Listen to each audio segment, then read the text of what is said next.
आज के इस वीडियो में हम लोग जानेंगे महान वैज्ञानिक और महान व्यक्तित्व डॉक्टर होमी जहांगीर भाभा के बारे में। क्या आप जानना चाहते हो होमी जहांगीर भाभा कौन थे? होमी जहांगीर भाभा ने किस चीज़ की खोज की? होमी जहांगीर भाभा की पत्नी का क्या नाम था? होमी जहांगीर भाभा की मृत्यु कब हुई थी? होमी जहांगीर भाभा की मृत्यु कैसे हुई थी? भारत के प्रथम परमाणु वैज्ञानिक कौन थे? तो फिर इस वीडियो को शुरू से लेकर अंत तक देखो। तो आइए और आज के इस वीडियो को शुरू करते हैं। सबसे पहले हम लोग जानते हैं डॉक्टर होमी जहांगीर भाभा का जन्म या पैदाइश। डॉक्टर होमी जहांगीर भाभा का जन्म 30 अक्टूबर 1909 को एक कुलीन परिवार में जहांगीर और मुसर्जी भाभा और मेहरबाई भाभा के घर में हुआ था। भाभा के पिता एक विख्यात प्रसिद्ध वकील थे, जबकि उनकी मां एक गृहिणी थी। उनके भाई का नाम जमशेद जहांगीर भाभा था। डॉक्टर होमी जहांगीर भाभा के पिता J.H. भाभा का जन्म और पालन पोषण बेंगलोर में हुआ था। वे उच्च अध्ययन के लिए इंग्लैंड गए थे और कानून की डिग्री हासिल करने के बाद भारत वापस आ गए थे। वे मैसूर की न्यायिक सेवा के तहत कानून का अभ्यास करना शुरू किया। इस बीच जहांगीर भाभा ने मेहरबाई से शादी की और वे बॉम्बे चले गए। डॉक्टर होमी जहांगीर भाभा और उनके भाई जमशेद भाभा का जन्म और पालन पोषण बॉम्बे में हुआ था। होमी के दादा का नाम होरमसजी भाभा था और वे मैसूर के शिक्षा महानिरीक्षक थे। होमी का नाम उनके दादा के नाम पर रखा गया था। होमी की मौसी खाला का नाम मेहरबाई था, जिनका विवाह दोराब टाटा से हुआ था। दोराब टाटा इंडस्ट्रीज के संस्थापक जमशेद जी नसरवान जी टाटा के बड़े बेटे थे। होमी जहांगीर भाभा ने 16 वर्ष की उम्र में सीनियर कैम्ब्रिज परीक्षा उत्तीर्ण की। डॉक्टर जहांगीर भाभा गोनविल और कैश कॉलेज में मैकेनिकल इंजीनियरिंग में डिग्री हासिल करने के लिए कैम्ब्रिज गए थे और वहीं से मैकेनिकल इंजीनियरिंग की डिग्री हासिल किया था।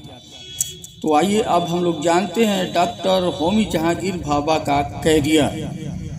डॉक्टर होमी जहांगीर भाभा कैम्ब्रिज में कैवेंडिश लेबोरेटरीज में शोध शुरू किया और उनका पहला पेपर 1933 में प्रकाशित हुआ था।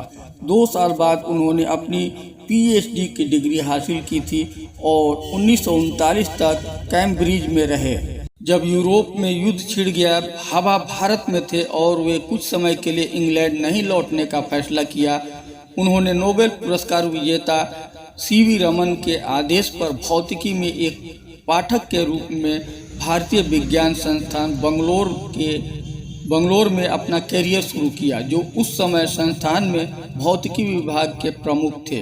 2 साल बाद 1942 में भाभा को रॉयल सोसाइटी के सदस्य के रूप में चुने और बाद में उन्हें भारतीय विज्ञान अकादमी का फेलो चुने गए और 1943 में उन्हें भारतीय विज्ञान कांग्रेस के भौतिकी अनुभाग के अध्यक्ष के रूप में नियुक्त किया गया था।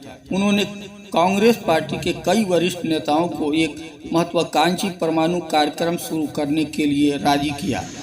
अपनी दृष्टि के हिस्से के रूप में उन्होंने पहले संस्थान में कॉस्मिक रे रिसर्च यूनिट की स्थापना की और बाद में JRD टाटा की वित्तीय मदद से 1945 में बॉम्बे में Tata institute of fundamental research TIFR की स्थापना की। 1948 में उन्होंने परमाणु ऊर्जा आयोग की स्थापना की और इसके पहले अध्यक्ष के रूप में कार्य किया। उसी वर्ष डॉक्टर भाभा को पंडित जवाहरलाल नेहरू ने परमाणु कार्यक्रम के निदेशक के रूप में नियुक्त किया और उन्हें परमाणु हथियार विकसित करने का काम सौंपा गया।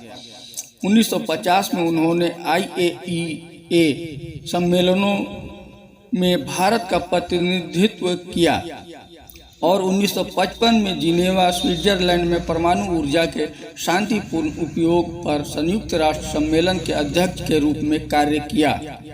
1960 से 1963 तक doctor Bhabha international union of pure and applied physics के अध्यक्ष के रूप में कार्य किया।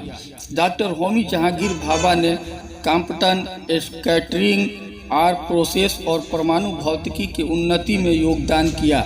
इलेक्ट्रॉनों द्वारा पॉजिट्रॉन के बिखरने की संभावना के लिए एक सही अभिव्यक्ति प्राप्त करने के बाद वह अंतर्राष्ट्रीय स्तर पर विश्व विख्याति प्राप्त कर चुके थे। यह प्रक्रिया, जिसे अब भाभा प्रकीर्णन के रूप में जाना जाता है, भारतीय परमाणु कार्यक्रम के पिता के रूप में व्यापक रूप से जाने जाने लगे। होमी जहांगीर भाभा ने एक रणनीति तैयार की और अपने यूरेनियम भंडार के बजाय भारत के विशाल थोरियम भंडार से बिजली निकालने का ध्यान केंद्रित किया। उनके द्वारा प्रस्तावित सिद्धांत भारत का 3 चरणों वाला परमाणु ऊर्जा कार्यक्रम बन गया।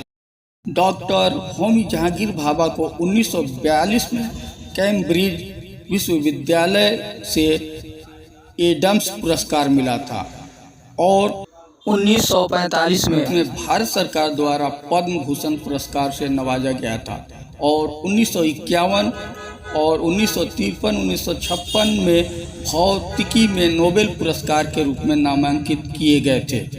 आइए अब हम लोग जानते हैं डॉक्टर होमी जहांगीर भाभा का निधन कब हुआ और कैसे हुआ।